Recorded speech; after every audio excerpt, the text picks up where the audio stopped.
Good morning, everyone. It's Monday. Oh, it's Tuesday. So your favorite host, Tim and Tim, we're back again with another fun episode. And Tim Vest had made such a good post yesterday that I was just like, man, we got to talk more about specifically that. So we're going to dive into a little bit more about how showing up is going to set you apart from everybody else, right? At the end of the day, it's really not that hard to do, but it's really hard to execute. So anyways, Tim, how you doing today, man? Can't complain. Not doing too bad, and looking forward to talking about this. I think I said something in my post about how I kept getting these questions, man, and we'll get into it. But it's like I don't know. I don't feel like there's a secret recipe.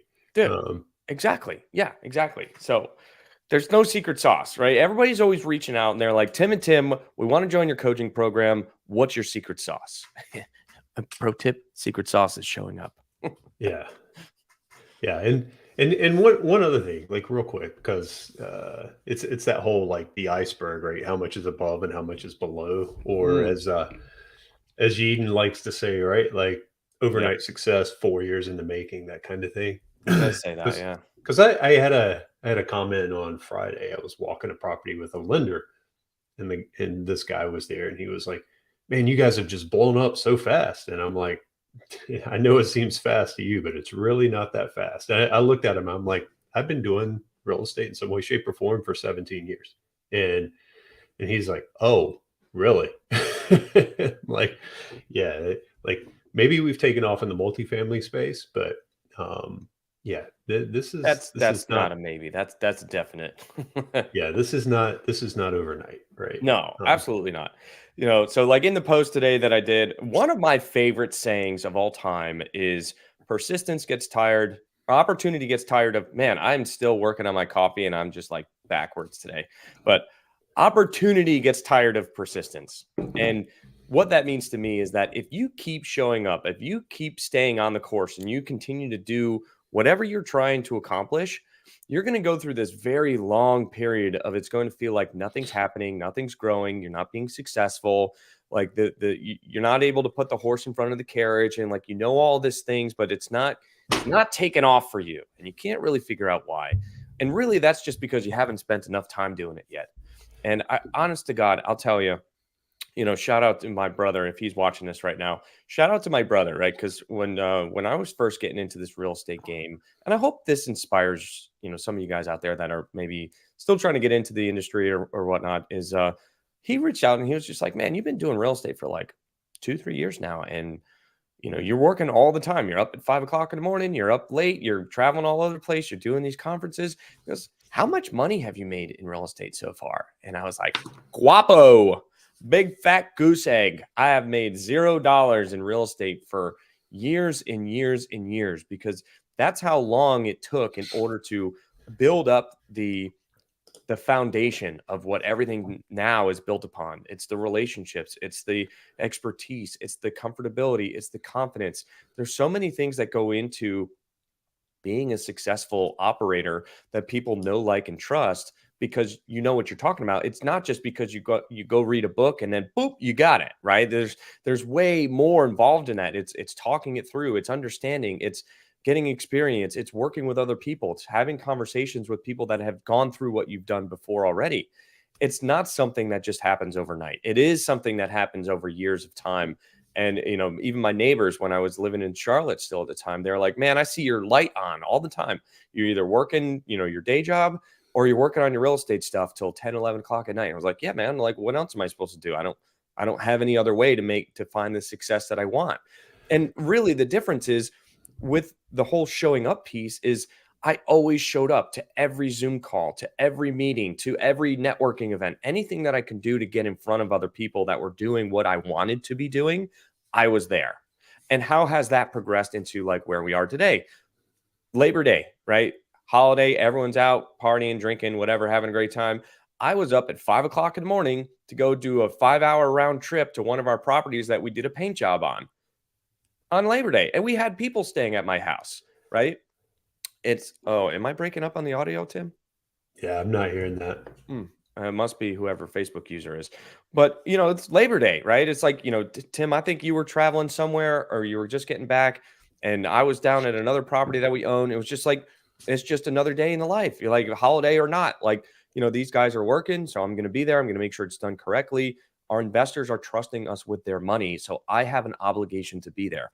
Not only do they have the obligation, but I also enjoy it. Like, I love it. I love it. So like, it's not work to me. I got up early in the morning, made a cup of coffee, drove down there, listened to some podcasts, made some phone calls. It was a great morning for me. I loved it. I would do it again in a heartbeat. But some people aren't willing to sacrifice that, moment in time for a small sliver of work to go out and go build something bigger than that. Yeah. I always like to tell people, I'm like, you might be more talented than me, but you're not going to outwork me. And folks, like, I know there's this idea, everybody sees like social media and stuff, and these guys all over the place, Greece, Italy, you name it, yeah, just hanging out on boats and doing all this other stuff. But if those guys are successful, I promise you, they're working while they're there. They took a picture while they were on the boat, and you see all that fun stuff, but you probably don't see that they were up, early in the morning working before they went out and met all their friends and all that kind of stuff. And that's one of the things I tell people is I'm like, I didn't get into this to be lazy. I got in this to work my ass off, but be able to do it from wherever I wanted. But make no mistake, like, I'm working all the time. Somebody somebody asked me like where that came from, and I'll be honest with you, it came from my parents. They taught me that, but then too, back in the day, like even when I was playing sports, right? I wasn't the biggest guy on the field. I wasn't the sure as shit wasn't the fastest guy on the field. I can promise you that.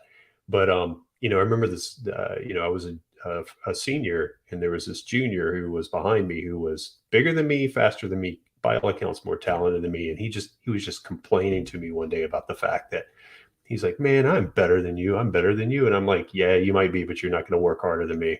And I was like, "And that's why you're always going to be behind me. I'll be the starter, and you'll be sitting your ass on the bench." It And comes down, how bad yeah, do you want it?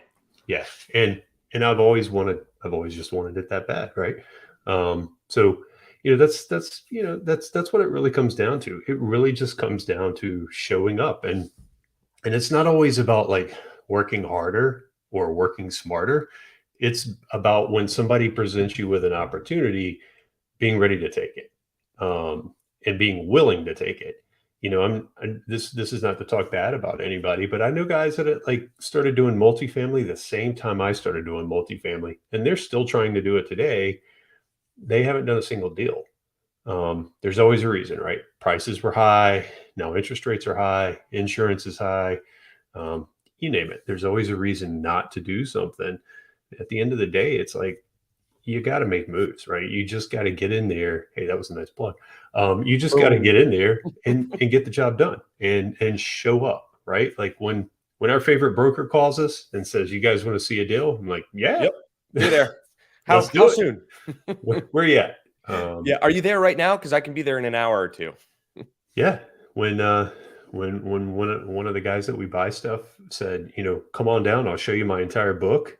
We were like, "When you want us down there?" What's the date? Right. Yeah, Yeah. let's go.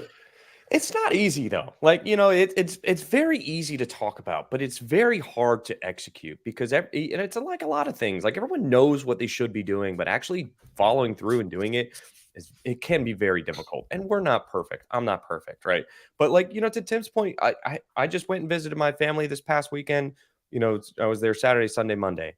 And it's nice to be able to have a flexible schedule. But like, to Tim's point, every morning I was either on my phone or on my laptop taking care of some stuff that I needed to in the morning, which is, sidebar. That's why it's so very, very, very important to know what's urgent and important, to only make sure you're doing those two things, or those things that fall into that bucket, especially when you're traveling. Like, everything else can wait when you get back, but the urgent and the important must be done immediately to continue moving your business forward.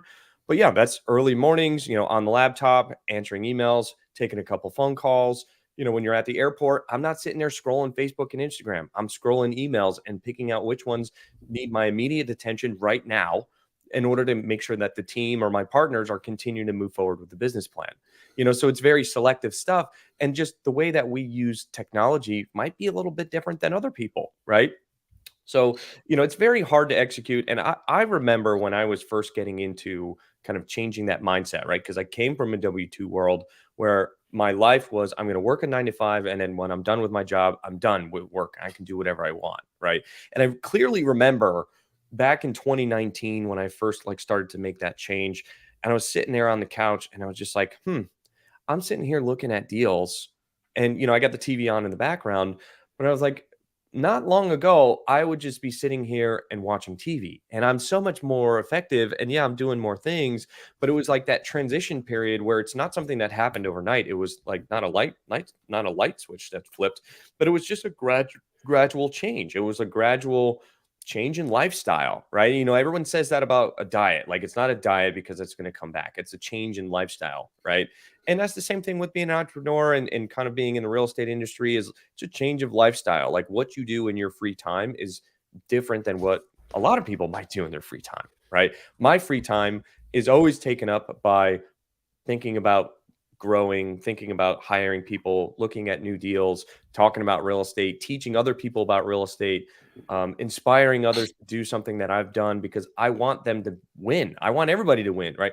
If you live that life of abundance, there's always going to be enough opportunity for everybody to out there and make money. And opportunity never goes away. It just goes to the next person. So Yeah. to Tim's point, you got to be ready to pounce on that opportunity as soon as it comes at your doorstep. Yeah, and you got to be willing to prioritize. So I want to kind of go back to two things you mentioned there, because one of the biggest things that when I started one of my first businesses, I started an apparel business, and I sat down with a guy who had been highly successful, and the fact that he was willing to sit down and have coffee with me just meant the world to me at the time, right? Like this guy didn't have to give me the time of day, and we're sitting there, and I'm like, man, how'd you do it? I find that I got all this stuff going on. And he's like, you got to prioritize. He's like, what can you cut out? Right. And, he's like, I don't listen to sports talk radio. I don't watch the news. He's like, I don't, and he named all these things. And, like right now, NFL just kicked off. Right. I mean, I remember him telling me at the time, he's like, I don't play fantasy football. He's like, I don't do any of that stuff. He's like, I sat down and I said, what are like the two most important things in my life outside of business? I did those and I did my business. And he's like, that's it. Mm-hmm. And if it wasn't those three things, he's like, I didn't spend my time on it. Right. And, that meant a ton to me. And I really started to look at those things and I'm like, I need to cut this out. I need to cut this out. And, I stopped listening to sports talk radio. I stopped listening to the news. I haven't been in a fantasy football league in probably 12 years. You name it, all those things, I just cut them out. And I sat down and I was like, family, travel, business, right? Yeah, Those are the that's things it. I'm focused on. Absolutely. And even to this day, that's kind of where my head goes with all of this stuff. So, that's a big part of it is prioritizing. And then, like you said, Tim, with your diet analogy, so I used to coach diet and nutrition as well.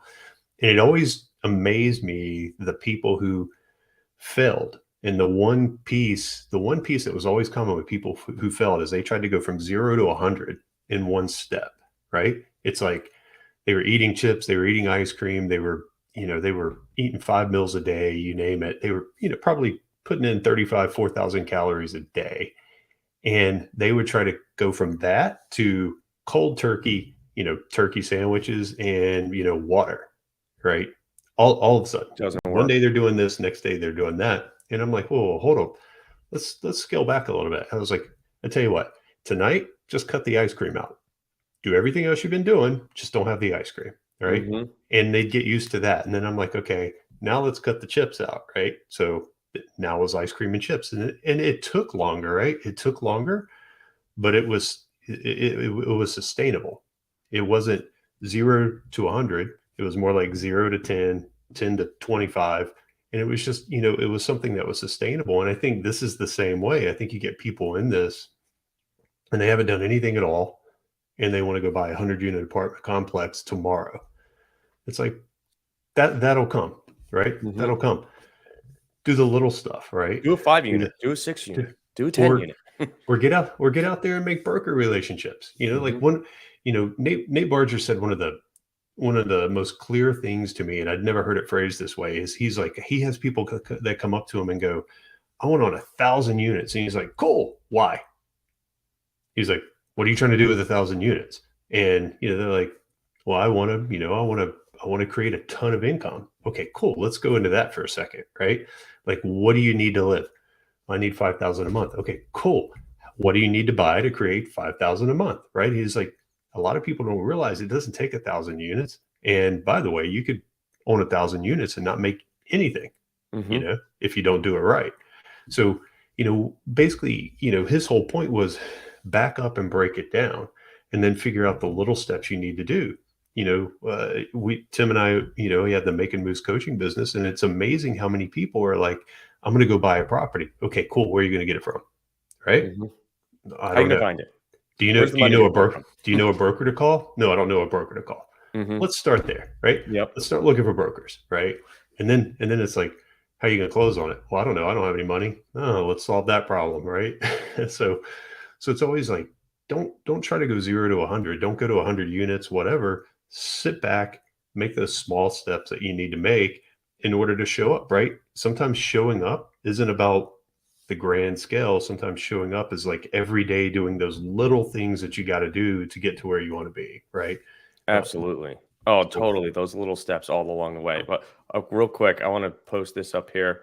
I don't know who this is, but I'm super proud of you and congratulations. Like I want to dig into this some more. This is why we do what we do, right? Like nothing makes like it gives me chills reading this statement. Being able to quit your W-2 job because of an inspiration of somebody that's been through it before is all I ever want to do to help people, right? Is like the hardest thing that I did was do what I've done, right? It's it seems counterintuitive, but like getting to where I have been today has been some of the hardest things I've ever had to do because you go against common, common thinking and practice. Like, oh, you had a great job, you had great benefits, you were a AVP of a company, like you had it made. I'm like, no, I didn't. I was a slave at the end of the day.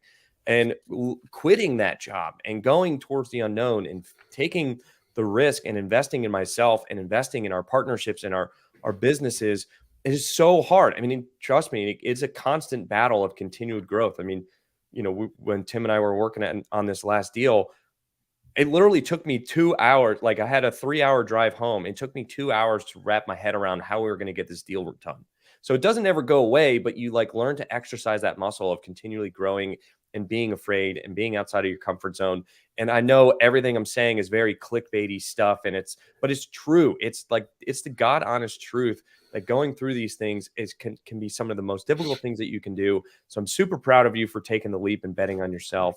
And let me tell you, that first 12 months of being out of my W2 job, you hustle your ass off because you're like, I don't know where money's coming from anymore. So I'm going to do whatever I have to put food on the table because it's scary. Like it's in a period of getting used to something entirely different that I had been, not accustomed to. I was getting a paycheck every week or every other week or twice a month or whatever it was. So congrats again. I'm super proud of you. yeah, there's no, I didn't do it that way, but there's nothing in the world that's more motivating than like, where's my next mortgage payment coming from, Where, right? yeah, where's the money coming from? We ask that when we're buying property, but we also ask that when we're paying our bills.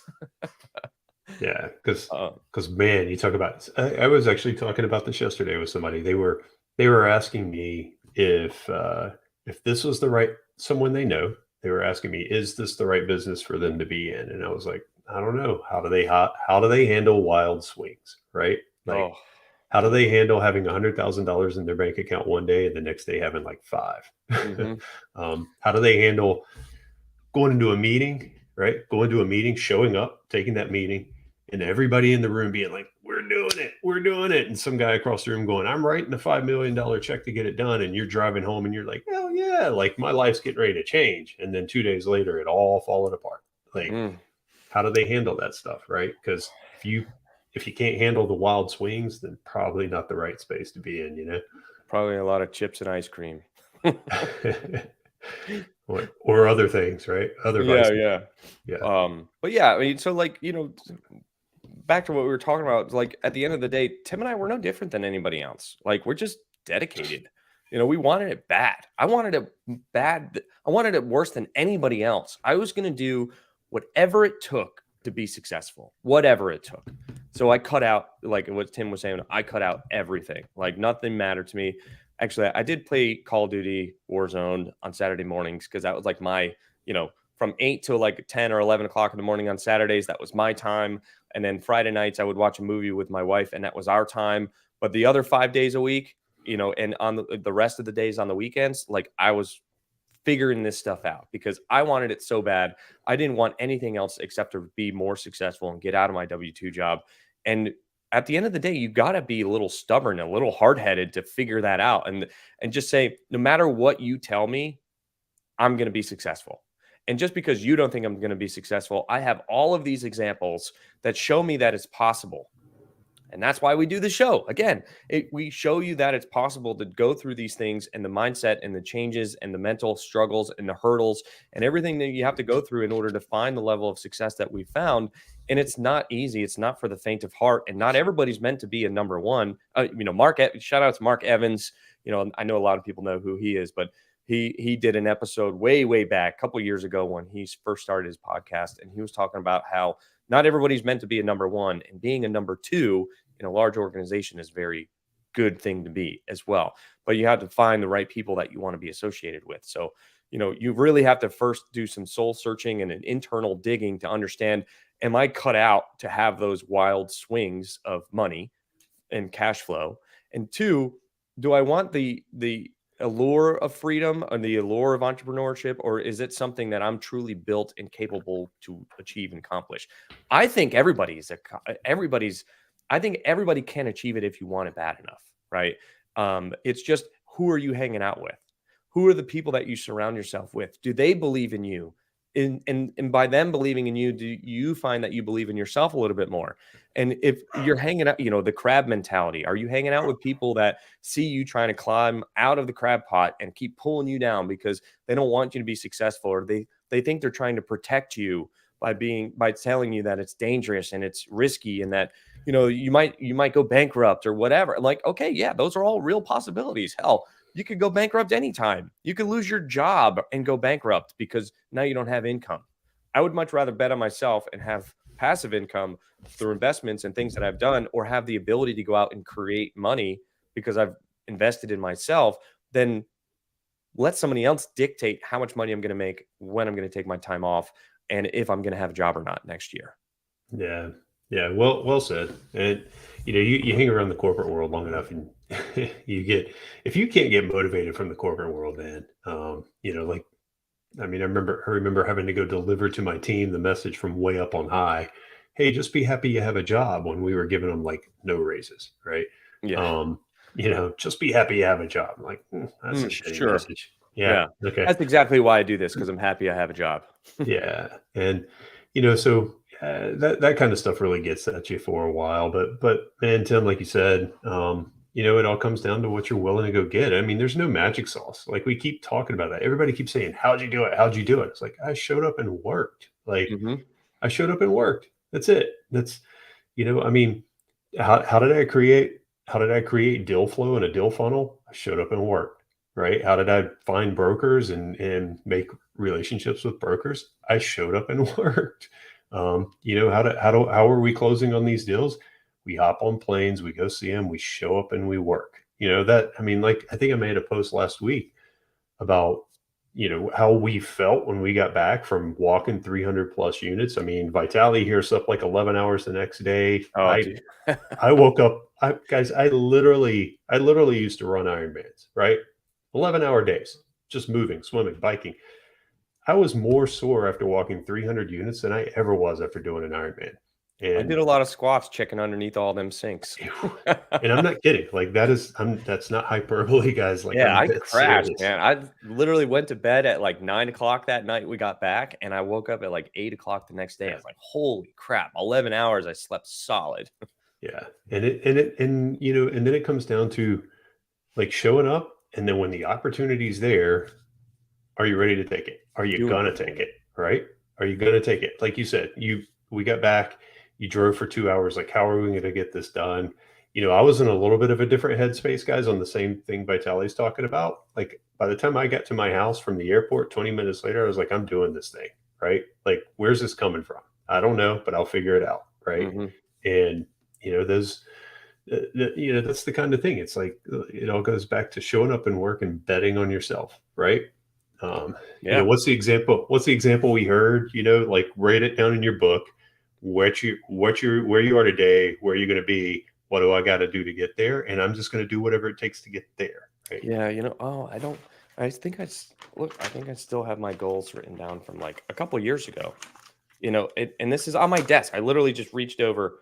Here's my 2022 personal goals and my 2021 personal goals. Still on my desk because I would just look at it all the time. It was identifying what I wanted and what I needed to get there. And like I wrote it down. I wanted to have 1,000 doors, 10% ownership in each deal that I do. I needed to do $60 million in acquisition, and each door needed to cash flow $100 a month. I broke it down so granular. I knew exactly what my target was, which made it so easy for me to say, yes, I'm going to do something, or no, I'm not going to do. And Yeah. the other side of it, I mean, just recently with this other deal that we were talking about, was what I learned. The opposite thing of this is identifying your fears and writing them down so that you can put a solution to that problem. Because once I identify, I remember clearly, I was like, okay, Tim, I need to hang up with you because I just need to think for a little bit. Like 10 minutes later, I texted him. I was like, boom, I know what my fear is. I finally been able to identify what my fear was.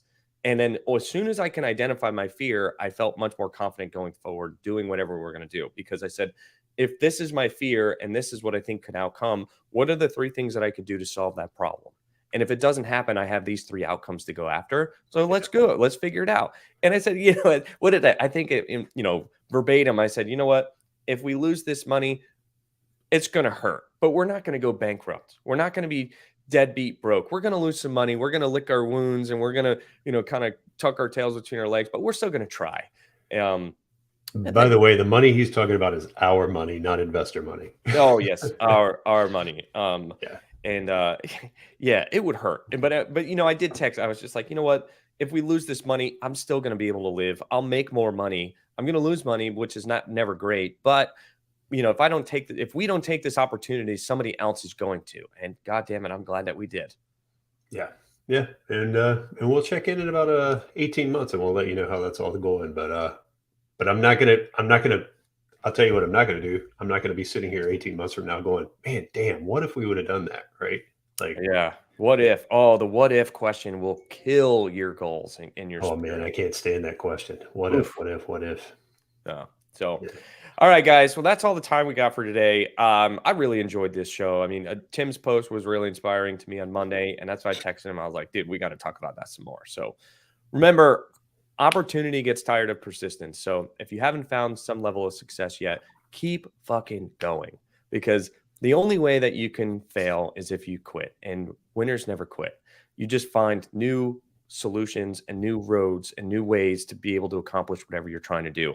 So, keep at it. Keep your head up. I know it's difficult. We've been there. We've been through it too. But the ones that find success are the ones that don't quit. So if you look around all over the social media world, it's the people that you're looking up to that look super successful now, and they probably are. They too started at ground zero, right? Step one was that mindset shift. Step two was building relationships. Step three was continuing to show up and take opportunity when it's given to you. And if you can't do those three things, then I don't know what else to tell you. But that's what you need to focus on is keep moving your feet forward and just don't give up. Yeah. So get off this, hang up on us and go do something. Yeah. Like, Make that go phone do, call that broker, reach out to an investor, write a blog post, write an ebook, be involved in somebody else's social media post or live show or anything to get around other people that are doing what you want to be doing. That's the only way that you're going to be able to really yeah, move. literally, I'm watching right now. Like, these numbers need to start going down. I want to see you people hanging up and go do something. Like, Yeah. go Well, that call a just went up. broker. Yeah. Yeah. All And right. yeah, they All just right. went up. All right, guys. Well, thanks again. Appreciate it. And again, whoever this was, super proud of you. Would love to hear more about it or shoot me a Facebook message. I'd love to chat with you. Thanks All again. right, guys. Take Sweet. care.